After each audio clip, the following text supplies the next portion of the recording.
इस वक्त मध्य प्रदेश में बीजेपी के जिन पुराने चेहरों पर दांव लगा हुआ है वो रेस से बाहर नहीं हुए हैं और उनमें से ज्यादातर नेता सीएम पद मिलने के इंतजार में हैं। लेकिन इसमें कोई दो राय नहीं कि पार्टी आलाकमान के कहने पर ये सब एक झटके में इस रेस से खुद को अलग कर लेंगे। वहीं इस वक्त मध्य प्रदेश में सीएम पद की रेस में रहने वाले नेताओं की बात करें तो पहले नंबर पर शिवराज सिंह चौहान हैं। एमपी में 4 बार मुख्यमंत्री रहे हैं, बुधनी सीट से 6ठी बार विधायक बने हैं, पिछड़ी जाति से हैं और संघ के बेहद करीब माने जाते हैं।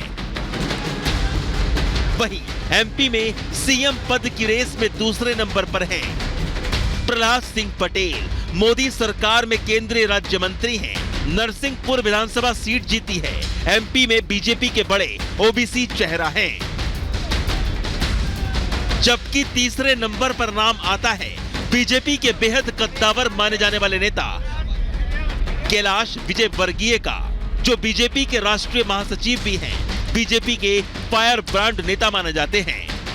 इस रेस में बीडी शर्मा और नरेंद्र सिंह तोमर का नाम भी लगातार बना हुआ है। बीडी शर्मा जहां एमपी बीजेपी के प्रदेश अध्यक्ष हैं, तो वहीं नरेंद्र सिंह तोमर मोदी सरकार में कृषि मंत्री हैं और इस बार विधायक चुने गए हैं। इन्हें पार्टी नेतृत्व का करीबी भी माना जाता है। लेकिन फिलहाल जो सस्पेंस के हालात हैं, उसमें ये बता पाना बेहद मुश्किल है कि किसके सिर वहां सीएम का ताज सजेगा। असमंजस की कुछ ऐसी ही स्थिति छत्तीसगढ़ में भी है। सूत्रों के मुताबिक पार्टी वहां भी उन चेहरों को मौका दे सकती है जो नए हैं। हालांकि इस रेस में डार्क हॉर्स साबित होने वाले नए संभावित चेहरों को छोड़ दें तो जो नाम सबसे ज्यादा चर्चा में हैं, उसमें सबसे पहला नाम छत्तीसगढ़ के पूर्व मुख्यमंत्री रमन सिंह का है। फिर उसके बाद नाम आता है गोमती साय, अरुण साव और रेणुका सिंह का। इसके अलावा भी विष्णुदेव साय और ओपी चौधरी का नाम इस रेस में शामिल बताया जा रहा है। लेकिन बीजेपी की तरफ से यहां भी अभी तक किसी नाम पर मोहर नहीं लगाई गई है, जिसके चलते यहां भी राजनीतिक गलियारों में इस बात की चर्चा तेज है कि पार्टी का शीर्ष नेतृत्व यहां भी किसी नए चेहरे को सीएम बना सकता है।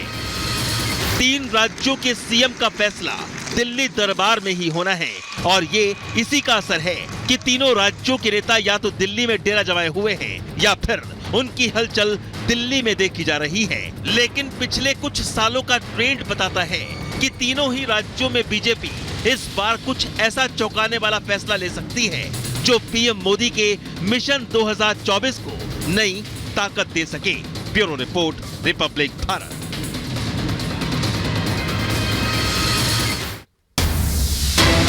इस वक्त ये सीधी तस्वीरें अब हम आपको देहरादून से दिखा रहे हैं, जहां पर प्रधानमंत्री नरेंद्र मोदी पहुंच चुके हैं और 2 दिवसीय ये ग्लोबल इन्वेस्टर समिट का जो आयोजन हुआ है, उसका शुभारंभ प्रधानमंत्री नरेंद्र मोदी करने वाले हैं।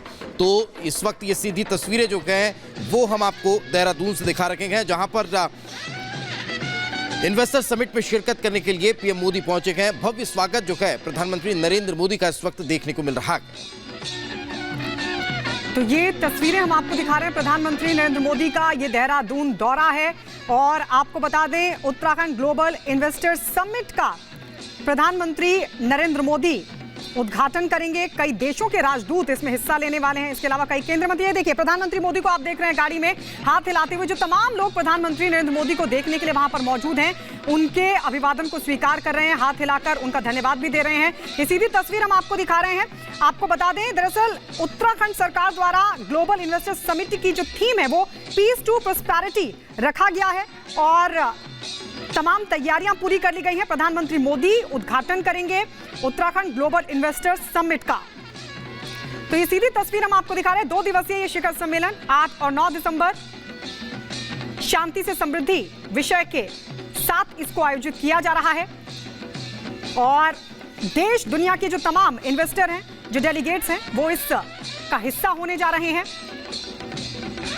तो प्रधानमंत्री नरेंद्र मोदी देहरादून पहुंच चुके हैं और ये सीधी तस्वीर हम आपको दिखा रहे हैं देहरादून से।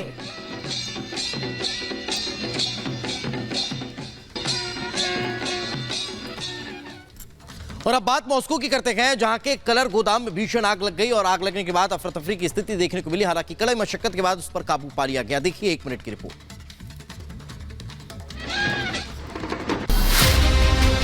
रूस की राजधानी में पेंट के एक गोदाम में भीषण आग लग गई। इस घटना का वीडियो भी सामने आया है, जिसमें उस गोदाम से आग की ऊंची ऊंची लपटों के साथ ही धुएं का गुब्बार उठता नजर आया, जिसे देखकर अफरा तफरी वहां मच गई।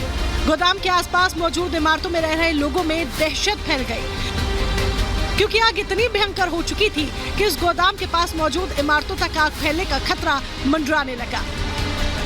घटना की जानकारी मिलने के बाद फायर ब्रिगेड की टीम पहुंच गई, जिसके बाद आग बुझाने का काम शुरू किया गया।